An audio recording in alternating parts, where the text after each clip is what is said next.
이 애굽의 지금 닥친 이 모든 상황을 볼 때 평소의 모습과는 너무나 다른 모습이죠. 평소 같았으면 피해를 입는 쪽은 늘 이스라엘 백성들이었죠. 왜 이들이 피해를 보겠습니까? 특별히 바로나 그의 신하들이 왜 피해를 보겠습니까? 이들이 죽을 맛입니다. 평소 같았으면 죽을 맛은 이스라엘 백성들이 죽을 맛이었죠. 근데 지금은 애굽 사람들이 죽을 맛입니다. 그리고 딱 한 번만 봐달라고 애원했던 것도 늘 힘없는 이스라엘 백성들이었습니다. 그렇죠? 근데 지금은 입장이 바뀌었습니다.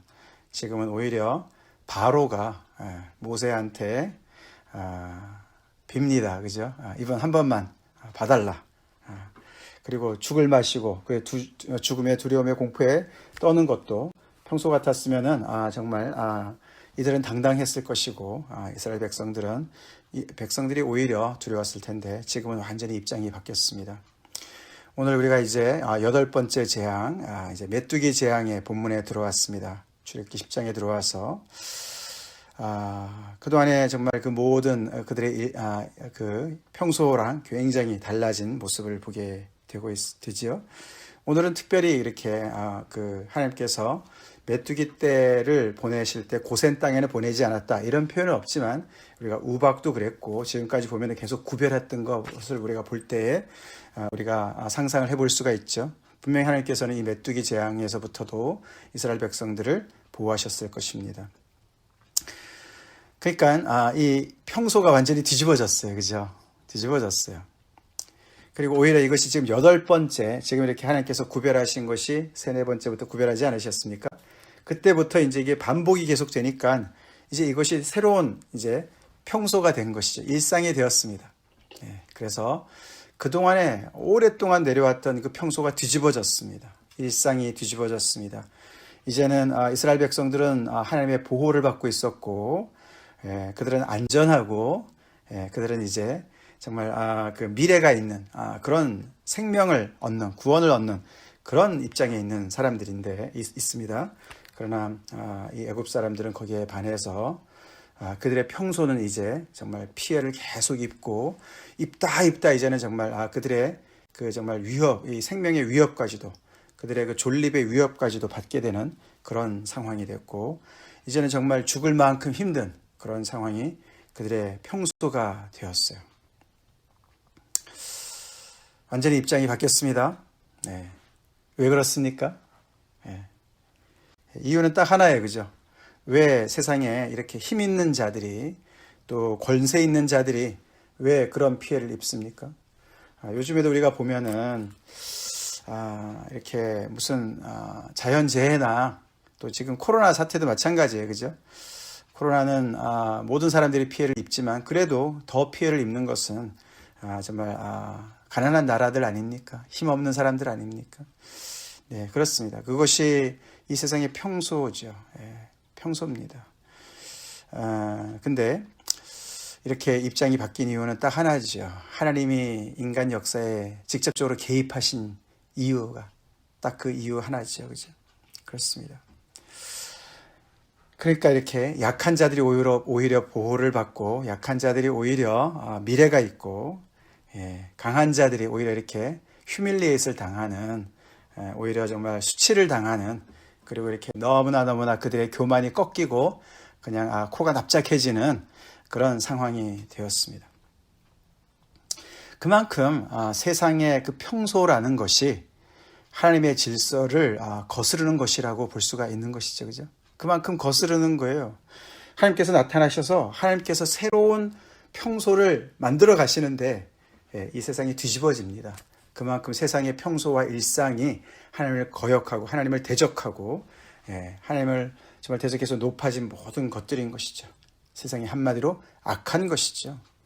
세상의 질서는 힘을 중심으로 세워진 것이고 세상의 질서는 권세와 돈과 탐욕으로 세워진 것이기 때문에 이렇게 그들의 평소가 이렇게 차별을 두는 그런 것이었는데 하나님께서 역사하시니까 그것이 다 이제는 정말 새로운 놈을 향해서 가고 있습니다. 우리가 요즘에 그 코로나도 그렇죠. 이게 아무리 이제 좀 백신이 공급이 된다 그런다 할지라도 우리가 평상의 삶을 회복한다 할지라도 옛날의 평상의 삶과는 굉장히 다를 것이다. 많이들 그렇게 얘기합니다. 그죠? 평소가 새로운 평소가 될 것이다. 새로운 일상이 될 것이다. 그렇게 얘기를 합니다. 네. 그 새로운 일상이 그냥 우리가 건강에 문제에 있어서 뭐 계속 마스크를 쓰고 다닌다든가 뭐 이런 것 이상으로 하나님 중심의 일상이 잡히도록 우리가 기도합시다. 예, 코로나를 통해서 정말 인간의 그런 모든 돈을 중심으로, 백을 중심으로, 권세를 중심으로 세상의 질서가 잡혔었다면 그 모든 것들이 하나님 중심으로 바뀌는 그런 역사를 위해서 우리가 같이 기도하고 우리 자신도 그렇게 되도록 우리가 힘씁시다. 사실 그래서 오늘도 보면은 하나님께서 계속 이렇게 그 애굽을 향한 그런 심판이 계속 진행이 되고 있는 상황에서 이제 목적은 두 가지죠. 목적이 두 가지입니다. 너희는 내가 여호와인 줄 알리라 그렇게 말씀을 하시는 거죠. 예. 하나님은 당신이 누구신지를 하나님의 백성들인 이스라엘 백성들에게도 알려주시기를 원하시고 그리고 더 나아가서는 바로와 그의 신하와 애굽 사람들에게도 당신이 누구신지를 알리시는 것이 그의 목적이십니다. 그리고 그 목적이라는 것은 결국은 뭐냐면은 그 몇 절입니까? 3절에 내 앞에 겸비하지 아니하겠느냐. 내가 어느 때까지 내 앞에 겸비하지 아니하겠느냐. 그래서 하나님의 진정한 목적은 모든 무릎이 하나님 앞에 무릎 꿇는 것을 목적으로 하십니다. 모든 사람들이 하나님 앞에 겸비해지기를 원하시는 것이죠.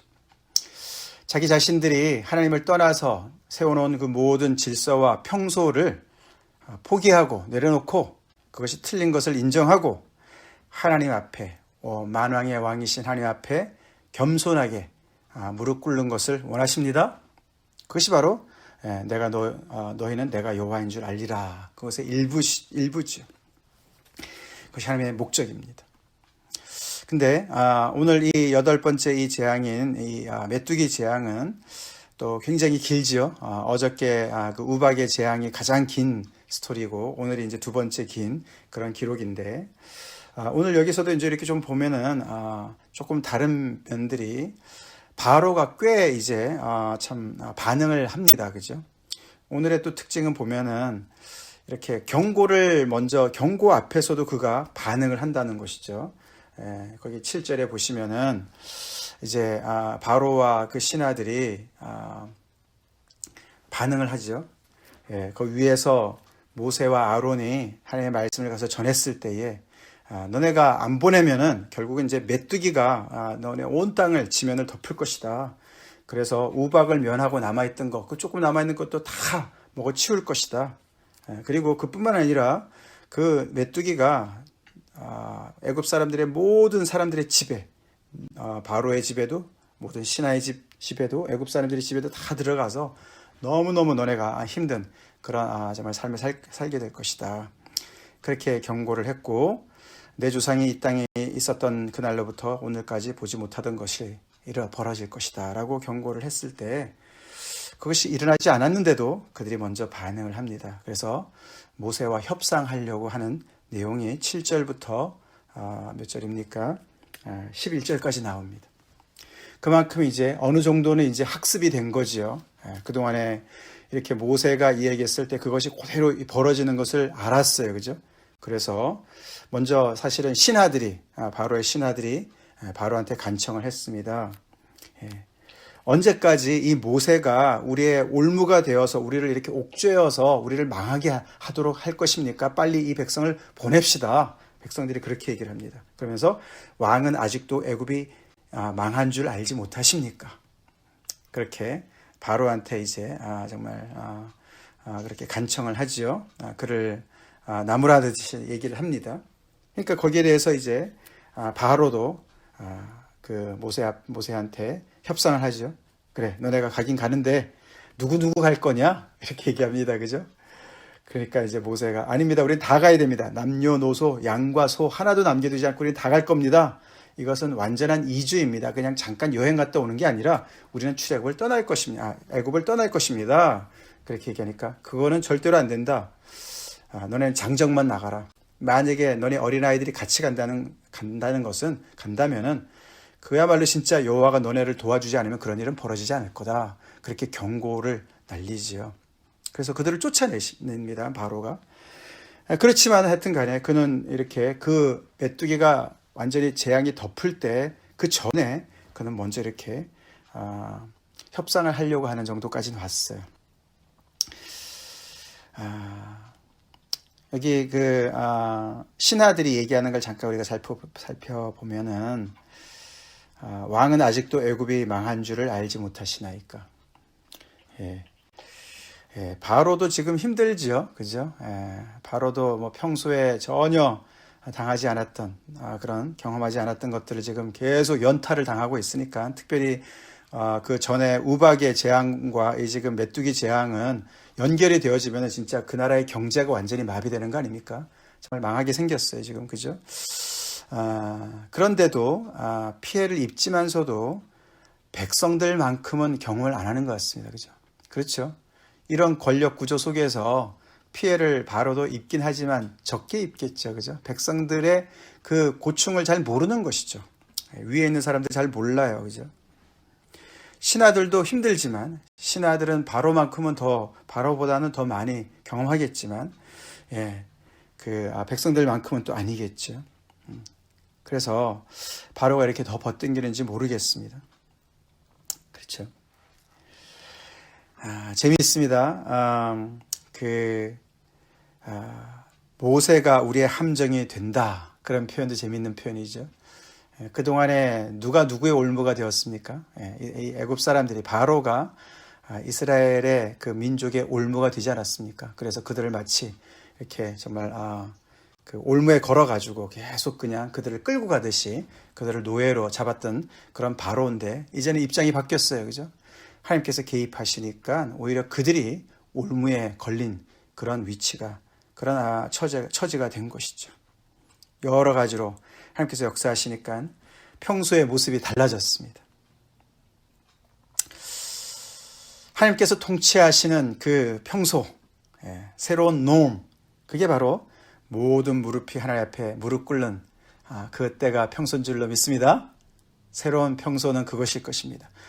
모든 입술이 하나님을 고백하고 모든 무릎이 그 앞에 무릎 꿇고 모두가 하나님 앞에 겸비해지는 그것이 새로운 하나님의 나라가 임했을 때의 평소가 될 줄로 믿습니다. 지금 우리가 얘기하는 평소는 뒤틀린 평소라는 것을 우리가 알아야 되죠. 그래서 끝까지 바로는 놓질 않지요. 그 자기가 지금까지 누렸던 그 평소를 일상을 놓지 않습니다. 하나님께서 지금 개입하셔서 계속해서 그들의 그 어떤 세계관과 평상의 삶을 이렇게 뒤흔드시고 잘못됐기 때문에 심판하시는데도 끝까지 끝을 잡고 있습니다. 백기를 들지 않습니다. 포기하지 않습니다. 그래서 결국에는 12절부터 하나님께서 경고하신 대로 모세를 통해서 집행을 하십니다. 그래서 애굽 땅 위를 향해서 손을 내밀어서 메뚜기가 올라오게 해라. 그래서 모든 채소를 먹게 해라. 그래서 모세가 순종했을 때 하나님께서 집행하시죠. 동풍을 동반하셔서 온 낮과 온 밤에 불게 하셔서 메뚜기 떼를 그냥 집단적으로 이주를 시키십니다. 그래서 그 땅에 남아있던 모든 것들을 다 먹어치웁니다. 그래서 밭의 채소와 나무의 열매를 다 먹었다. 그래서 푸른 것은 하나도 남기지 않고 다 먹었습니다. 다 먹어치웠습니다. 거기에 보면은 그 메뚜기가 얼마나 많이 몰려왔는지 온 땅을 덮어서 땅이 어둡게 되었다. 그렇게 기록을 하고 있습니다. 곧 이어질 9번째 재앙이 흑암의 재앙 아닙니까? 그 흑암의 재앙의 전조를 보는 것이에요. 너무너무 불길한 그런 모습을 봅니다.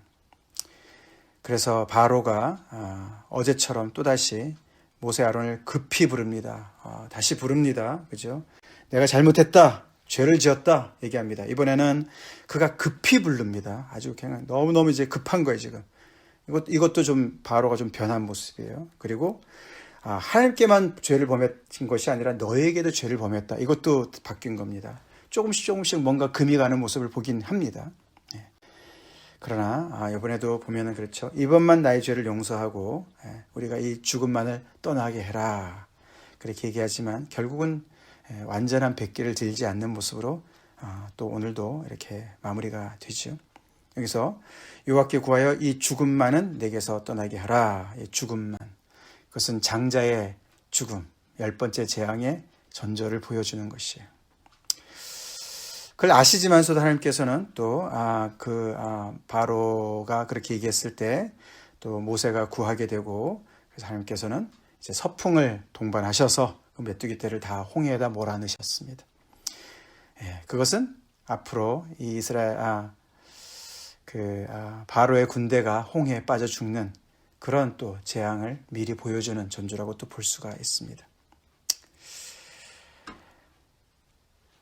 하나님 없이 잡혀진 질서, 평소를, 일상을 고집하면, 끝까지 고집하면 그 끝은 철저한 멸망과 죽음뿐이라는 것을 보여주고 있습니다. 무서운 말이죠. 왜냐하면은, 그렇죠. 지금 우리가 하나님 없이 살아가는 이 세상이 하나님 앞에 심판받을 날이 올 것이고, 하나님께서 이 땅을 온전히 회복하시고, 하나님께서 왕이 되셔서 모든 땅을 통치하실 것을 우리가 믿죠? 그런 날이 올 것이기 때문에 하나님 이외의 평소는 이렇게 정말 망할 수밖에 없는 죽음뿐인 죄의 싹슨 사망인 것이죠. 한 가지 죄를 졌다라는 것이 아니라 그 죄가 계속해서 습관적으로 그렇게 점점 더 자리를 잡고 그것이 어떤 질서라고 믿고 나름대로 이 애굽 땅에서의 마하트 그래서 그 질서 속에서 이렇게 하나님의 그런 창조 질서가 완전히 무시를 당하는 그런 모든 것들을 계속해서 고집하는 것이 죄지요.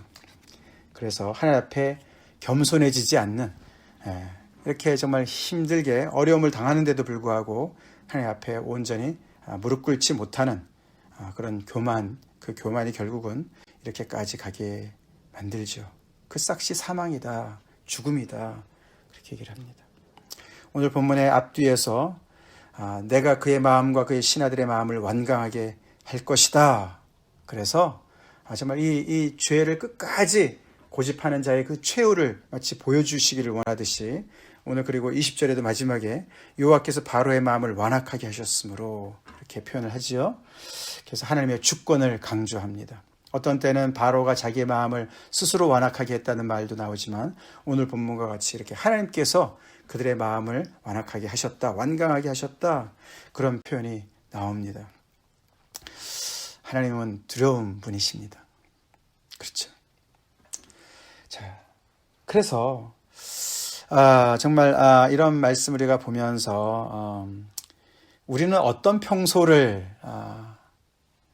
어떤 일상을 바라기를 회복하기를 바라고 또 어떤 일상이 우리가 살고 있는가, 무엇을 우리는 평소라고 생각하고 일상이라고 생각하는가, 놈이라고 그러죠. 영어로는 NORM, 놈. 우리가 코로나 이전에 그 일상이 있었습니다. 그렇죠? 지금 요즘에 우리가 굉장히 바뀐 그런 삶을 살고 있습니다. 근데 우리가 생각하는 일상은 뭡니까? 이제 그런 질문을 우리가 해보게 됐죠. 이 애굽의 재앙이 임해서 하나님의 간섭이 임해서 새롭게 잡히는 일상. 사실 그래서 여기서 하나님께서 이 백성들이 너희는 내가 여호와인 줄을 알리라. 이것이 바로 하나님께서 말씀하시는 새로운 놈을 얘기하시는 거예요. 새로운 놈. 이스라엘 백성들이 이런 과정을 겪으면서 하나님께서 그들을 구별하셔서 보호하시고 그들을 괴롭게 했던 이 애굽의 모든 세력들을 심판하시는 그런 걸 보면서 그들 마음속에 새로운 일상을, 새로운 평소를 꿈꾸라고 말씀하시는 것이에요. 즉 여호와가 우리의 하나님 되시고 우리의 언약의 하나님 되시고 우리는 그 하나님만을 두려워하고 그 하나님께만 순종하고 그 하나님만을 신뢰하고 앞으로 우리가 하나님을 왕으로 모시고 살아가는 그 새 일상을 정말 바라보라고 하나님께서 말씀하시는 줄로 믿습니다. 그렇습니다. 그걸 하나님께서는 지금 계획하고 계시는 거예요. 이런 재앙을 정말 통해서, 심판을 통해서 이 이스라엘 백성들이 그걸 알기를 원하는 거예요. 그래서 이 여호와만을 섬기고 여호와만을 신뢰할 수 있도록 하나님께서 하시는 거예요. 그것이 결국은 모든 사람들이 구원 얻는 길이기 때문에 하나님께서 이스라엘 백성들을 통해서 먼저 시작하시는 것이죠. 그 일상을 우리 또한 바랍시다. 우리가 지금 경험하고 있는 많은 것들, 이 세상은 하나님의 나라가 아닙니다. 그래서 여전히 애굽을 많이 닮았습니다. 그래서 강한 자, 힘있고 돈 많고 이런 사람들이 모든 것을 정말 주장하고 다스리고 그러지요. 그래서 그 밑에서 신음하는 많은 사람들이 있습니다. 그렇지만 그런 속에서도 우리의 일상은 여호와가 우리의 하나님 되시고 우리의 왕 되시고 그분의 보호 아래서 그분의 통치 아래서 나는 오늘도 살고 있다. 그것이 나의 놈이다. 세상의 질서를 따라 살지 않고 하나님의 말씀 따라 나는 순종하는 것이 나의 놈이다. 나의 일상이다. 나의 평소다. 세상은 여전히 그렇진 않지만 그런 날이 곧 올 것이기 때문에 나는 여호와 앞에 겸손히 서서 그분에게만 무릎 꿇고 그분에게만 순종할 것이다. 그것이 우리의 일상입니까? 그게 우리의 평소입니까? 우리가 스스로 겸손해지지 않으면 겸손케 되지요. 지금 바로가 겸손케 되는 과정을 겪고 있어요. 근데 이렇게 거의 정말 망할 정도로 이렇게 계속 연타를 받으면서 정말 계속해서 그 자기의 그런 무력감을 자기뿐만 아니라 자기가 의지했던 모든 신들이 얼마나 무력합니까? 그죠? 그런 걸 다 경험하면서도 깨끗하게 항복을 하지 못합니다. 이 모든 것들이 그동안의 나의 악 때문에 생긴 것이구나. 내가 하나님께 정말 제대로 정말 회개하고 내가 정말 잘못했습니다. 이렇게 못하는 거죠. 깨끗하게 승복을 못합니다. 졌지만서도 계속해서 마음속에 하나님을 대적하는 마음들이 계속 있습니다. 그 완악한 마음이 여전히 남아 있습니다. 그렇죠. 혹시 그런 마음이 우리 안에도 있지 않습니까? 힘들기 때문에 하나님을 의진하지만 내가 꿈꾸는 그 평소가, 내가 꿈꾸는 그 일상이 여전히 내가 하나님 앞에 좀 덜 정말 간섭받고 내가 원하는 거 좀 더 얻고 싶고 내가 정말 좀 더 정말 내 욕심을 채울 수 있는 그런 것들을 더 꿈꾸고 있지 않냐 이거죠.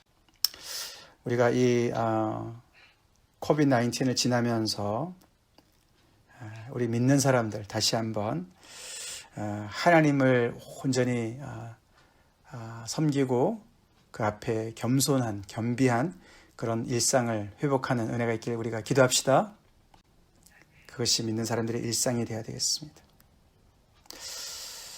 만약에 이것을 통해서 우리가 정말 세상이 정말 이렇게 또 하나님이 원하시는 그런 교훈을 받지 못한다면 글쎄요, 또 어떤 정말 우리가 앞으로의 어떤 어려움을 통해서 점점 더 정말 어려움을 통해서 하나님 앞에 정말 이렇게 끝까지 완악한 마음을 버리지 않고 끝까지 그렇게 끝을 봐야지 되겠습니까? 그래서 우리가 오늘도 하나님 앞에 기도합시다. 이 하나님의 정말 여호와인 줄 우리가 정말 알고 그분 앞에 우리가 겸비해지는 은혜가 있도록 같이 기도합시다. 다 같이 기도하겠습니다. 하나님 감사합니다. 애굽이 망하고 있습니다. 그들이 몇 달 전까지만 해도 누렸던 그 정말 평소의 삶, 일상의 삶이 완전히 뒤집어져서 그들이 괴로워하고 그들이 망하고 그들이 한 번만 봐달라고 애원하고 있습니다. 하나님이 개입하실 때 이렇게 아버지 입장이 뒤바뀌는 것을 보게 됩니다.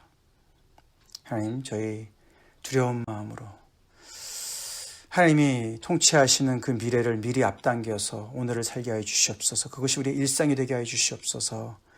하나님이 통치하시는 그 질서 아래서 우리가 살게 하여 주시옵소서.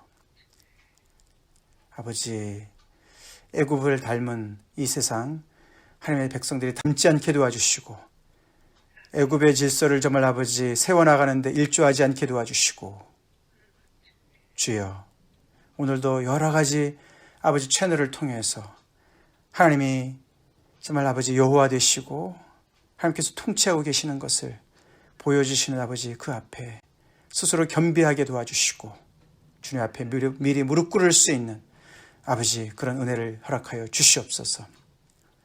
아버지 코로나를 통해서 아버지 이 세상이 새로운 노음을 향해서 가고 있습니다. 그 노음이 아버지 하나님이여 이 전염병으로부터 자유케 되는 노음이 아니라 그뿐만 아니라 하나님을 왕으로 모시는 노음으로 새로운 아버지의 평소로 나아갈 수 있도록 은혜 베풀어 주시옵소서. 예수님의 이름 받들어 간절히 기도 올리옵나이다. 아멘.